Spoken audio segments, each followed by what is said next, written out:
Well, good morning, everyone. Time to rise and shine. 6 a.m. on this Thursday morning. Thanks for joining us. I'm Channing Curtis. Well, meteorologist Thomas Patrick told us all day yesterday about the rain, and it came as no surprise. But, Thomas, is that rain going to stick around for today? Yeah, we will get rain chances, but it won't be like yesterday's widespread 8 hours worth of rainfall. This time it's just right back to those spotty and scattered showers like we've been a bit more accustomed to recently. We'll get you kicked off this morning. Temperatures are mid to upper 30s. We are above the freezing mark right now. A couple spots right at 40 degrees, including Orofino and Grand Coulee, as well as Omak. You're right at 40. As for Doppler radar, there are a few light scattered showers over central Washington again. So from Grand Coulee to Ritzville, that's where most of the light showers have been hanging out so far this morning, but it's not like that widespread rain. We'll just have these spotty and scattered showers throughout the day today.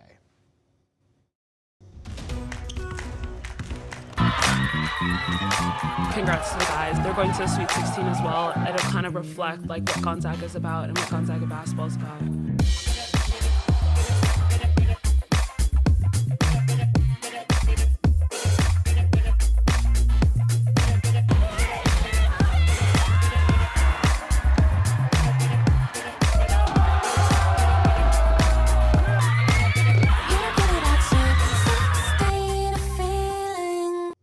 Well, the NCAA tournament picks back up again today, and both Gonzaga men's and women's teams are back in action tomorrow in the Sweet 16.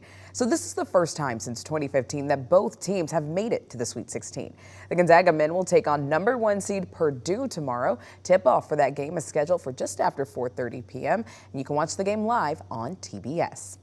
And the Gonzaga women will be facing off against Texas also tomorrow. Tip-off for their game is scheduled for 7 p.m. You can watch their game on ESPN.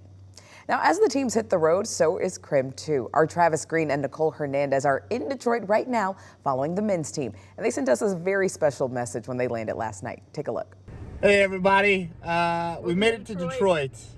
Welcome. Taco Bell. Celebrating with Taco Bell. It's past midnight out here because we're on Eastern time zone, so about to be bedtime for us. Yep. Tomorrow, Gonzaga press conference. And Nicole, I'm going to be scoping out the arena, seeing what's around, talking to fans. I'm going to find some cool Detroit stuff. Yeah. It'll be fun. Heck yeah. It'll be a good time. So we'll have all your coverage tomorrow on KREM 2. Yep. For now, we're going to eat Taco Bell and go to bed. Cheers.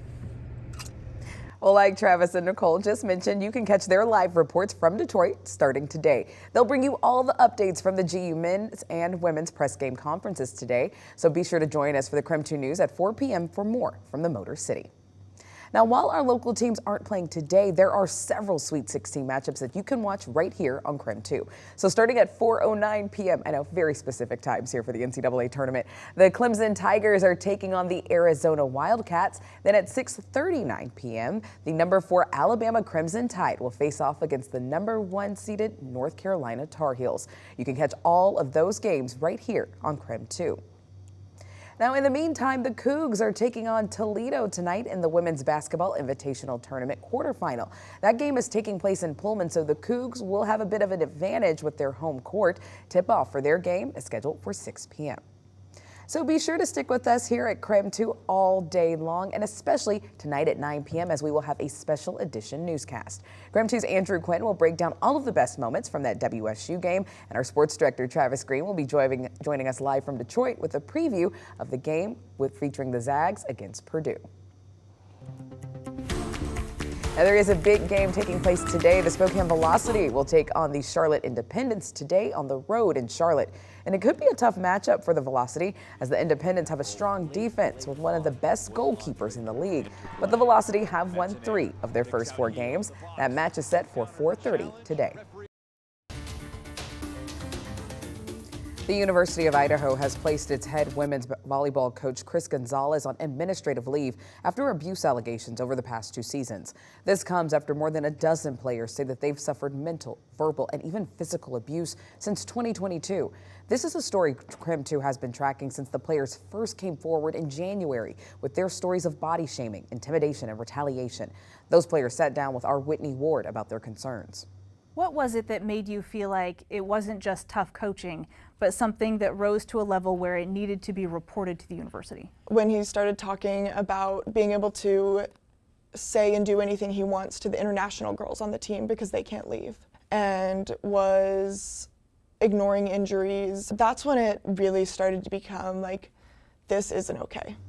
The university told KREM, too, it expects the investigation into Gonzalez to be finalized in the coming weeks. Ultimately, the university president will determine what steps will be taken to resolve the issue. The school also said it will continue to provide resources and support to the student athletes. Now, you can watch our complete KREM 2 investigation into this on our website right now at krem.com. It is 6:06 right now. Let's take a look at your morning rush. More news in less time. Washington State University has a new interim athletic director. Ann McCoy will take over the role while the school searches for a permanent replacement. McCoy spent the last 2 decades working for the WSU athletic department. She previously served as the interim athletic director in 2010. Pullman police arrested a man for allegedly killing his wife earlier this week. Police say 36-year-old Jacob Spray assaulted his estranged wife on Tuesday night, causing injuries that led to her death. He has now been booked into the Whitman County Jail on murder charges.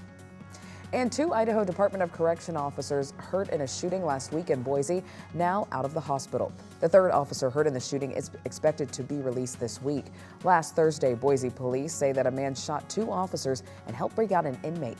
A Boise police officer mistakenly shot a 3rd officer when they were responding to the incident. And that's a look at your morning rush. Well, the bond between people and their pets is incredible, and scientists say that personality actually plays a big part in finding the right one. American and British researchers are now harnessing the power of artificial intelligence to help do a bit of matchmaking. CBS's Ian Lee has the story from London. Searching for a new best friend often comes down to a gut feeling. Kisses. Chelsea Battle adopted her Cavapoo Peanut during the pandemic. One of the most important relationships in my life. He's my son.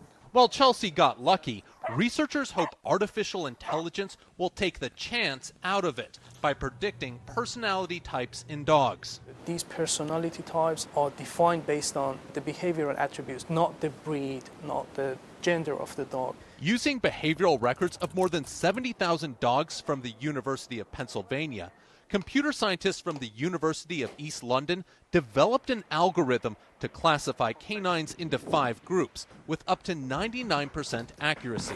They found dogs fall into one of these categories: excitable and hyper-attached, anxious and fearful, aloof and predatory, reactive and assertive, and calm and agreeable. This is centimeter.